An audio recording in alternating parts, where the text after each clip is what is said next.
The text message that arrived at 2:47 a.m. would change everything I thought I knew about my 19-year-old son and force me to confront a truth so shocking it still makes my hands shake when I think about it. The story begins.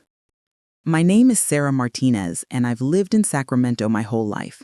I'm 47 years old, work as a dental hygienist, and have 3 kids.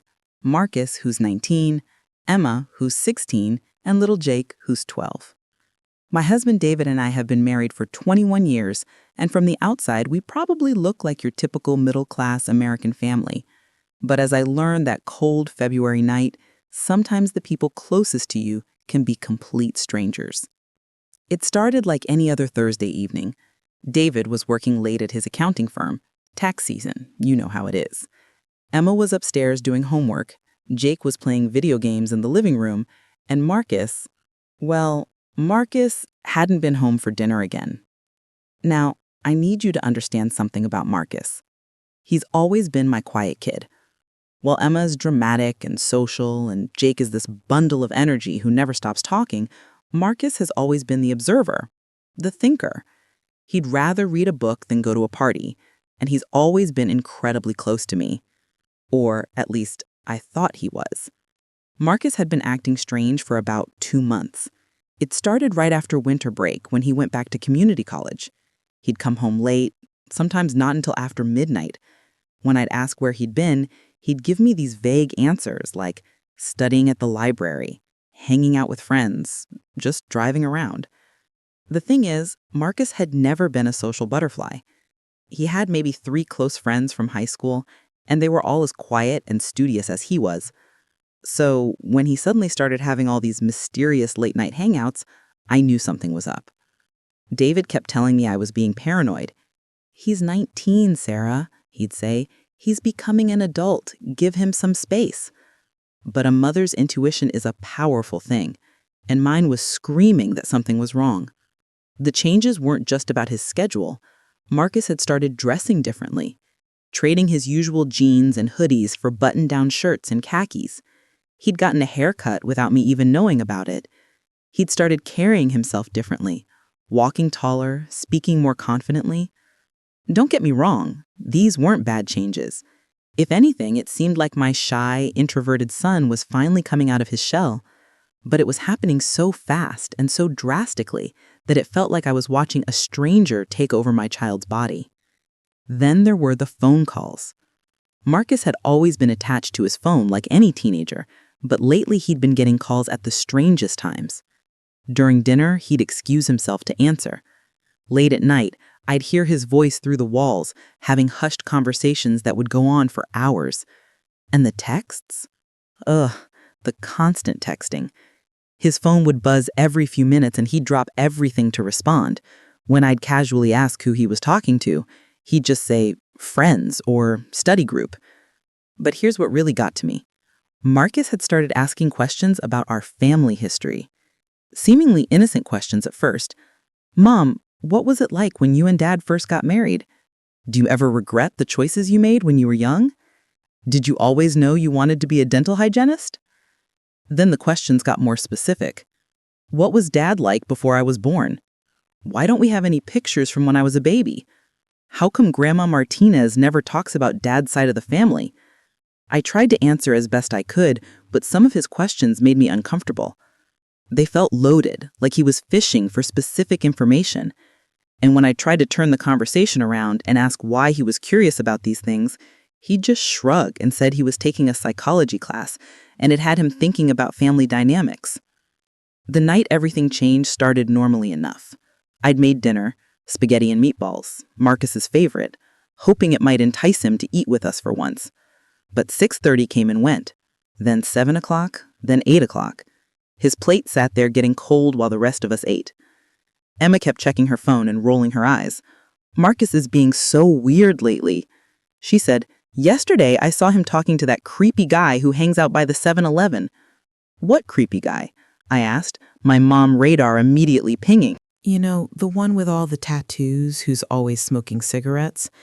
He looks like he's in his 30s or something." I thought it was weird because Marcus usually crosses the street to avoid talking to strangers. David looked up from his plate. Maybe Marcus is just making new friends.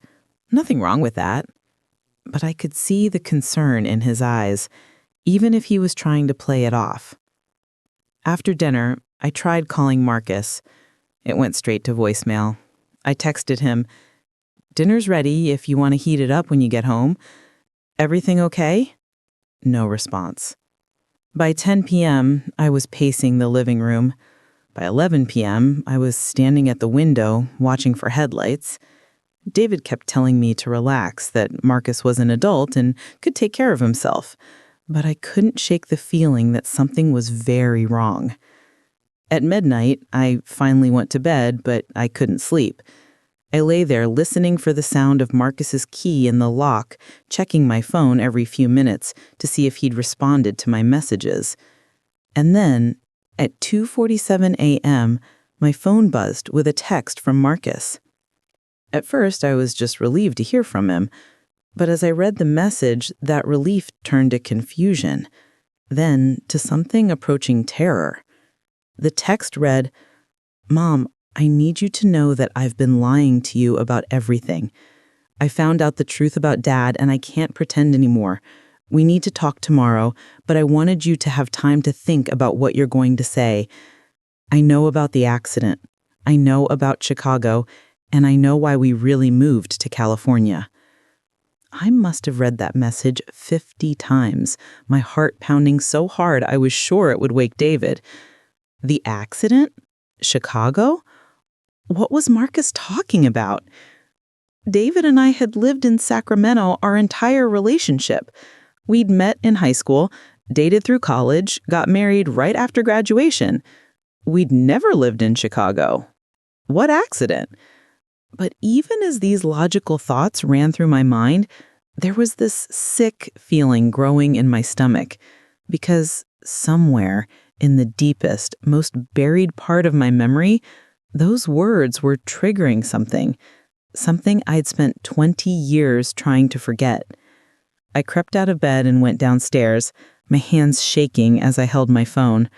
I tried calling Marcus, but it went straight to voicemail. I texted him back. "Marcus, I don't understand what you're talking about. Please call me. I'm worried about you." No response. I made myself a cup of tea and sat at the kitchen table, trying to make sense of what was happening. The accident. Chicago. Why did those words make me feel like I was going to throw up? And then, like a dam bursting, it all came flooding back. 21 years ago, David hadn't been the man I thought he was. 21 years ago, we hadn't met in high school in Sacramento. 21 years ago, my entire life had been built on a lie that I'd somehow managed to bury so deep, I'd almost convinced myself it had never happened. But it had happened, and somehow my 19-year-old son had figured it out. You see, David and I didn't meet in high school. We met in Chicago when I was 23 and working as a waitress in a diner near Northwestern University. David was 25, charming, funny, and absolutely magnetic. He had this way of making you feel like you were the only person in the room when he talked to you. We'd been dating for about 6 months when I found out I was pregnant with Marcus. David was thrilled. He said he'd always wanted to be a father, that we should get married right away and start our life together. But there were things about David that didn't add up. He was vague about his family, his past, his job. He said he worked in consulting, but I never really understood what that meant. He had money, always seemed to have cash when we needed it, but I never saw him go to an office or talk to coworkers. I was young and in love and pregnant, so I didn't ask too many questions. I figured everyone had secrets, and whatever David's were, they couldn't be that bad. I was so wrong. The night that changed everything happened when I was about 7 months pregnant. David and I were driving back from a dinner with some of my coworkers when we got in an accident. Or at least that's what I thought at the time. We were stopped at a red light when suddenly David was screaming at me to get down, to duck below the dashboard. I heard what sounded like firecrackers, but louder. Then David was throwing the car in reverse, tires squealing, and we were speeding through red lights while I crouched in the passenger seat, terrified and completely confused. "David, what's happening?" I kept asking him, but he wouldn't answer. He just kept driving, his knuckles white on the steering wheel, checking the rearview mirror every few seconds. We drove for what felt like hours before he finally pulled into a motel parking lot. He told me to stay in the car while he went inside to get us a room. When he came back, his hands were shaking. "Sarah, I need you to listen to me very carefully. What happened tonight, that wasn't an accident. There are some people who are very angry with me, and they're not going to stop looking for me. For us." That's when he told me the truth. David wasn't a consultant. He was a bookie, and not just any bookie. He worked for some very dangerous people in Chicago. He'd been skimming money from them for months, thinking he was smart enough not to get caught. He wasn't. The firecrackers I'd heard were gunshots. Someone had been trying to kill him, and I just happened to be in the car. "We can't go back to Chicago," he said. "We can't go back to our apartment, to your job, to anything. They'll kill us both, and our baby too." I was 7 months pregnant, terrified, and completely dependent on this man who just told me our entire relationship was built on lies. What choice did I have? David had a plan. He'd been preparing for this possibility. He had fake IDs, cash, everything we need to disappear and start over. We'd go to California, he said. He had a contact there who could help us establish new identities. "New identities?" I'd asked, my voice barely a whisper. "Sarah Martinez," he said, showing me a driver's license with my picture, but a name I'd never seen before. "You're going to be Sarah Martinez, and I'm going to be David Martinez. We met in high school in Sacramento. We're getting married because we're having a baby. Simple story, easy to remember." The next few weeks were a blur of motel rooms, long drives, and constant fear. David's contact in California turned out to be a guy who specialized in helping people disappear for a price. By the time Marcus was born, Sarah Peterson from Chicago was dead, and Sarah Martinez from Sacramento had taken her place. David got a job at an accounting firm using his fake credentials. We rented a small apartment, got married at City Hall, and started building a life based on a foundation of lies. And somehow, over the years, I'd managed to convince myself that none of it had really happened. The human mind is incredibly powerful when it comes to self-preservation. I'd buried those memories so deep that when David and I would tell people our how we met story, I almost believed it myself. But now, sitting in my kitchen at 3 a.m., it was all coming back. The fear, the lies, the constant worry that someday our past would catch up with us. And apparently, it just had. I must have sat there for hours, my tea growing cold in my hands, trying to figure out how Marcus could possibly know about any of this. David and I had never talked about Chicago in front of the kids. We'd never slipped up with our story. We destroyed all evidence of our previous lives. Or so we thought. When David's alarm went off at 6 a.m., I was still sitting at the kitchen table. He found me there when he came downstairs for his coffee. "Sarah, what are you doing up so early? You look terrible." I showed him Marcus's text. The color drained from David's face as he read it.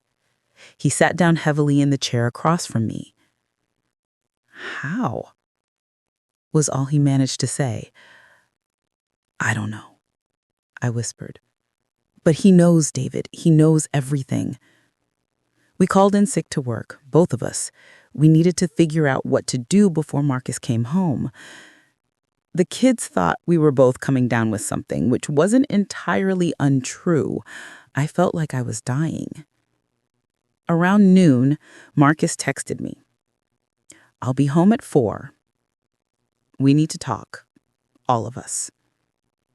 David and I spent the day trying to piece together how this could have happened. Had Marcus found some old documents we'd missed? Had someone from Chicago tracked this down? Had David's past finally caught up with us? At 3:45, I was standing at the living room window again, watching for Marcus. David was pacing behind me, running his hands through his hair over and over. Emma and Jake were at school, which was a relief. Whatever conversation we were about to have, they didn't need to hear it. At exactly 4 p.m., Marcus's Honda Civic pulled into our driveway. I watched him sit in the car for a minute, as if he was gathering his courage. When he finally got out, he looked older somehow, like he'd aged years in the span of a single day. He walked through the front door and found David and me waiting in the living room. For a moment, nobody said anything. We just stared at each other, this young man who was our son, but who suddenly felt like a stranger. "Hi, Mom. Dad." "Marcus," I said, "what's this all about? Your text last night scared me to death." Marcus looked at me for a long moment, then at David. "I know this is going to be hard, but I need you both to be honest with me for once in my life."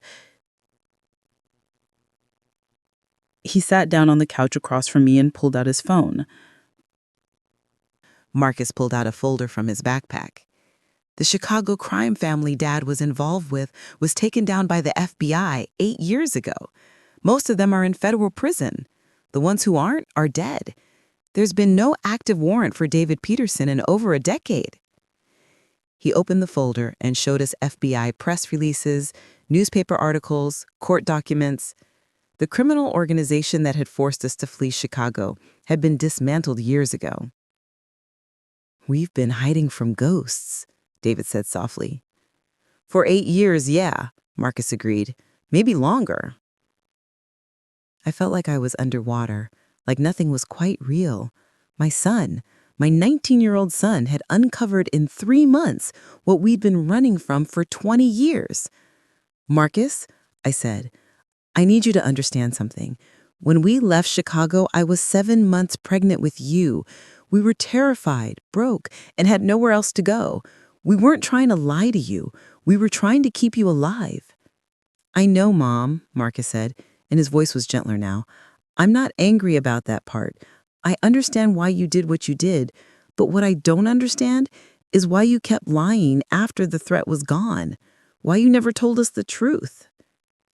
That was the question I'd been dreading, because the answer was complicated and painful and made me feel like a terrible mother. "Because," I said slowly, "we'd been living the lie for so long that it felt more real than the truth. We had Emma, then Jake. We had friends, jobs, a community. The Martinez family was real, even if it started as a fiction. I didn't want to lose that." "And because," David added quietly, "we were ashamed. I was ashamed. I'd made such terrible choices, and they'd put our family in danger. It was easier to pretend that person had never existed." Marcus nodded like he'd expected these answers. "Mr. Chen said that's common for people who've been in witness protection or similar situations. The fake identity becomes more comfortable than the real one." We sat in silence for a while, all of us trying to process what had just happened. 20 years of secrets, gone in a single conversation. "So what happens now?" David asked. Marcus looked at both of us for a long moment. "That depends on you guys. Mr. Chan said that if we wanted to reclaim our original identities, it would be complicated, but not impossible. There will be legal issues to work through, tax implications, all kinds of bureaucratic nightmares. Do you want to reclaim your original identity?" Marcus shrugged. "I don't know. Marcus Martinez is the only person I've ever been, but I'd like the option. I'd like to know that I'm living my life by choice, not because I'm hiding from something that doesn't exist anymore." That evening, after Emma and Jake had gone to bed, the 3 of us sat around the kitchen table and talked until sunrise. We told Marcus everything, the real story of how David and I met, what our lives had been like in Chicago, The terrifying night we'd fled, the early years in California when we jumped at every knock on the door. Marcus told us about the past 3 months, about working with the private investigator, about the sleepless nights he'd spent wondering if his parents were criminals or victims or something in between, about how many times he'd almost confronted us, but hadn't been sure he was ready for the truth. The hardest part was realizing that I didn't really know who I was. If my name wasn't real, if my family history wasn't real, then what parts of me were real? Everything that matters, I told him. Your personality, your values, your dreams, those are all you. The name on your birth certificate doesn't change who you are as a person. I know that intellectually, but it's going to take time to feel it. Over the next few weeks, our family went through what I can only describe as an identity crisis. David and I had to figure out how much of our past we wanted to reclaim and how much we wanted to leave buried. Emma and Jake took the news better than I had expected. Emma was mostly fascinated by the idea that our family had been in hiding like characters in a movie. Jake was disappointed that we weren't actually related to his friend Miguel Martinez, whom he'd always claimed as a cousin. The decision we finally came to was a compromise. David legally reclaimed his identity as David Peterson and was able to clear up the old warrant, which had indeed been inactive for years. I chose to remain Sarah Martinez.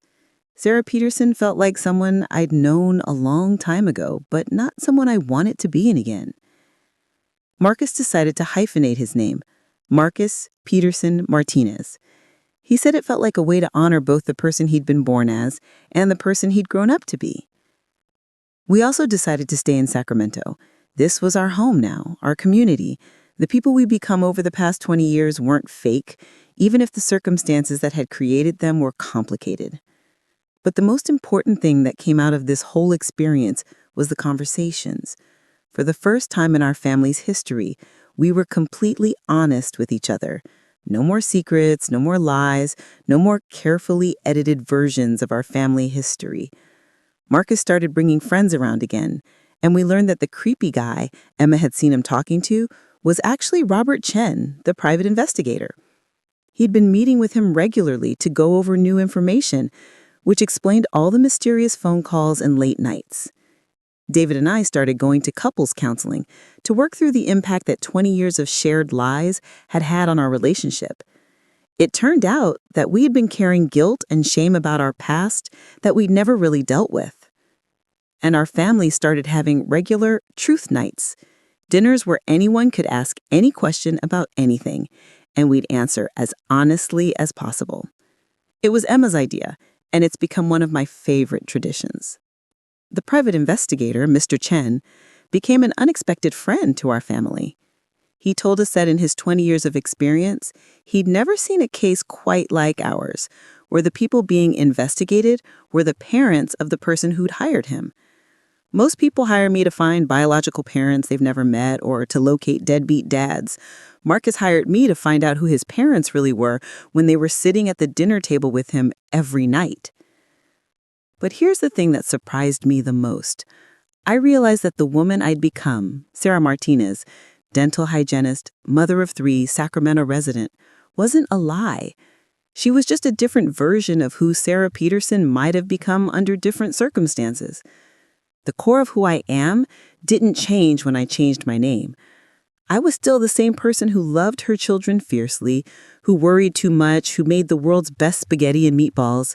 The external details of my identity had been fabricated, but the essential me had always been real. Marcus is in his 2nd year of college now, studying criminal justice with a focus on witness protection programs. He says our family's experience inspired him to want to help other people who are trying to build new lives after traumatic experiences.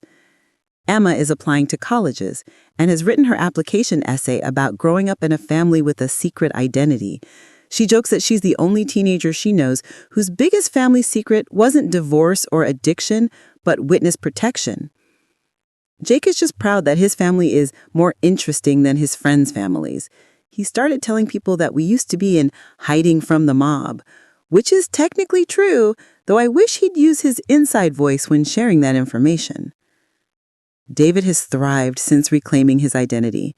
It's like a weight has been lifted off his shoulders.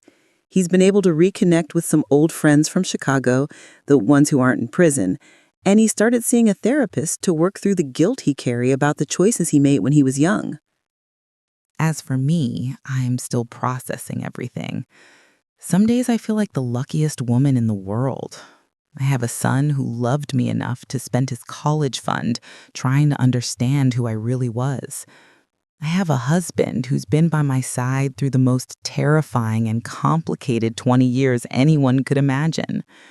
I have 3 children who took the news that their entire family history was a fabrication with remarkable grace and maturity. But other days, I feel the weight of all those years of lies. I wonder what would have happened if we'd been honest from the beginning. I wonder what kind of relationships we might have had with our children if we hadn't been so afraid of our own past. The truth is, there's no way to know. We made the choices we made based on the information we had and the fear we felt. Were they the right choices? Were they the wrong choices? I honestly don't know.